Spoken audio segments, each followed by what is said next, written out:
So throughout the last several years, I've been talking about so many different iPads and different devices that I own. And to be honest, out of all the devices that I actually have, I think the iPads are the number one thing that I rarely ever use. And I personally do wish I used my iPads more. And here's the thing, the iPads are amazing devices. I love them so much. I always talk about them.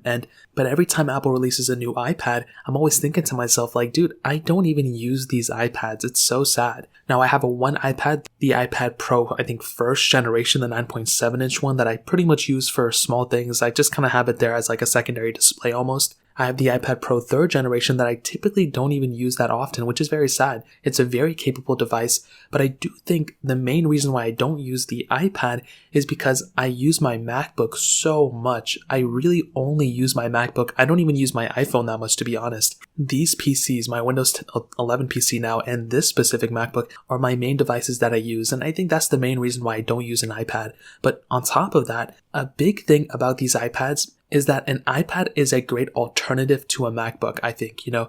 There are still a lot of benefits for an iPad. If you're getting an Apple Pencil, that is a completely different ballpark. I mean, you can't really replicate that on a MacBook at all. And there's just so much capability with an iPad, but for me personally, in my workflow, it just doesn't really work well. I've tried, kind of implementing it here and there. Things like, making thumbnails, sometimes editing videos on the go and different things like that, even like with that Apple Pencil that I have. But I just really never got around actually fully implementing it in my daily life, It's kind of like, oh, I feel bad that I'm not using it, so let me just go ahead and use it.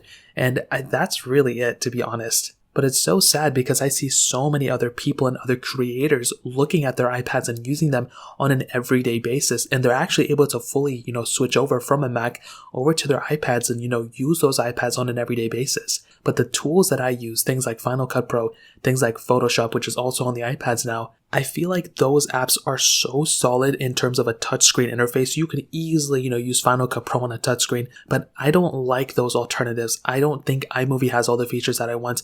I have already bought LumaFusion for my iPhone and another audio app that I use to edit audio into, but nothing really comes close, in my opinion, to Audacity. And those two tools on an everyday basis are the things that I typically use my Mac for, and I can't really replicate on other devices. So ultimately, I just kind of wish I used my iPad more. And I do kind of feel bad because I get these iPads and I get to utilize them and use them, but I just never really found a way to click it into my personal life. So that's another little story time thing, a little confession. If you guys have any other questions or anything, let me know in the comment section below. Hit the like button, that would mean so much, but definitely hit that subscribe button. More importantly than everything else, I love every single one of you guys. Hopefully I'll catch you guys in the next video. Peace out till then.